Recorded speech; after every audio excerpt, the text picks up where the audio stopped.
Special Olympics, Randy Coleman. Hey, Randy. Hi, Bart. Good to see you. Yeah, good to see you too. Boy, it's great to have you back, and thanks for giving up your bike ride today to be with us. Hey, it's a beautiful day, I tell you. You've already had the bike out this year. Yep, I've been out 3 times already this year, and it's been great weather, so why not take advantage of it? Yeah. So did you see a lot of people on Falling Waters Trail yesterday? A few people, so I would expect today there's probably quite a few. But yeah, there was a few people, mostly walkers, but yeah, people are starting to get out. And Nice. Yeah, a little windy for the bike yeah. today. So we had a very successful Polar Plunge law enforcement torch run, held this fundraiser for Special Olympics. I saw an awful lot of Special Olympics athletes at the event. Yeah, we always encourage our athletes to come out and really kind of participate where they can, whether it's just, come out and let people, see the athletes, see what their funds are going towards.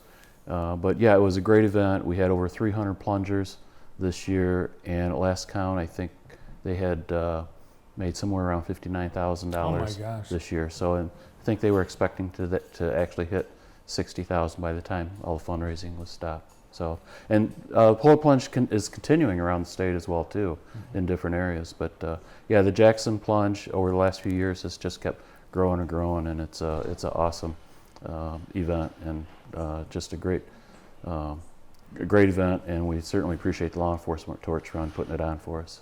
Well, at least we had a little ice for our Polar Plunge, yeah. but not much. Yeah, not much, but yeah, it's in January you never know what you're going to get. Yeah. Or February, or March. The fundraising needs to go on year-round for everything that you do for the athletes. And the next one, we've got the golf fundraiser in May. Yeah, so May 11th is our 40th annual golf fundraiser. So we've been, this is our 40th year, so really quite accomplishments. I don't know how many other golf outings has been going on that long in the area, but we're out to Hankered Hills again this year. They always do a great job for us out there. And, we're looking to expand some teams. We've got room for additional teams to show up and register. And we always have a great event. We have things going on the course that they can participate on, whether it's a Vegas hole or we have one hole where we put a hood out there and we call it Dent the Hood, and they try to hit the hood with a golf ball, and a lot of fun, and raffle prizes as well. Just about everybody wins something.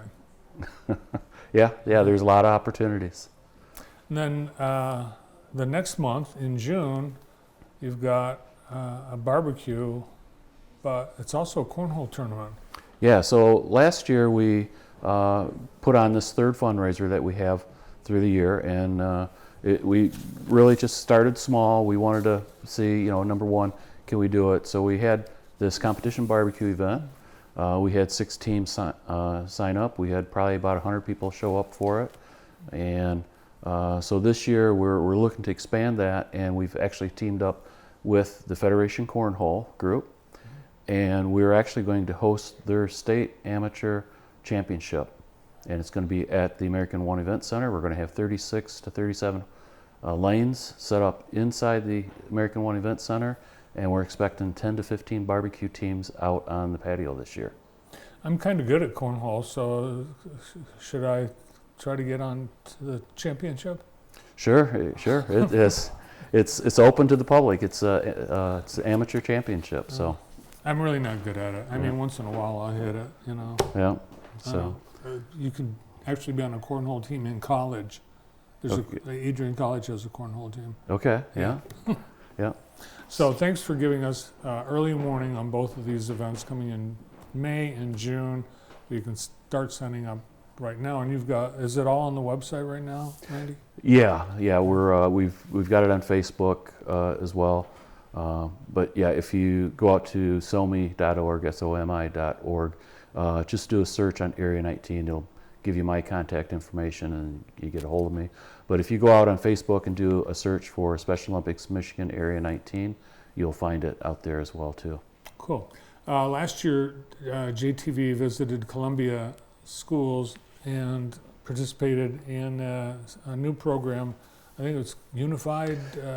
Yeah, it's Unified Sports. So it's actually been around Special Olympics for a while. It's fairly new to the Jackson area, but what we do is we try to partner with the schools, and we team up some of our Special Olympic athletes with some of their student bodies there. So we might form a unified team, say volleyball or soccer, things like that, or maybe even like a doubles, like a bowling doubles or bocce. And then so they compete as a team, and then they compete other teams, and we actually have opportunities for them to go to state competition in June up at Central Michigan University. So we've got Columbia Central that is involved, we have Northwest that's involved, and we're looking to expand that as well. Oh, that's neat. What a great opportunity. And you're always looking for ways to expand opportunities for Special Olympics students. Even, I think you're trying to get younger generation in now. Yeah, so we've got another program that we've reinitiated in the Jackson area. It's called Young Athletes Program. And this is for those kids that are between the ages of 2 and 7. And it's actually open to those kids with or without disabilities. You don't have to have a disability, but what we do is we have 45-minute sessions where what they do is they work on motor skills.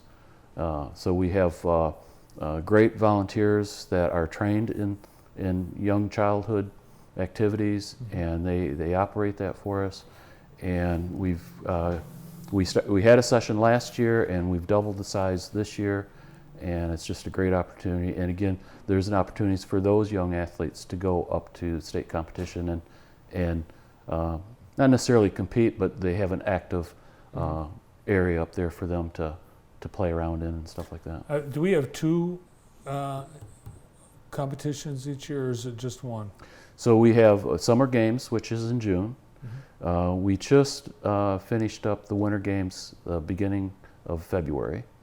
Then we'll have Fall Games, which we'll start our practices right after the 4th of July, and then they'll compete the end of September. And then we also have some competitions. It's poly hockey and flag football in November. And then we actually have basketball going on right now. We have regional tournaments Saturday in Grand Rapids. So wow, it's year round. It is. I lost count. That's more than 5 events throughout the year. Yeah, we have several different types of sporting opportunities. For example, for Summer Games here, we've actually added 2 more this year, which is powerlifting and gymnastics.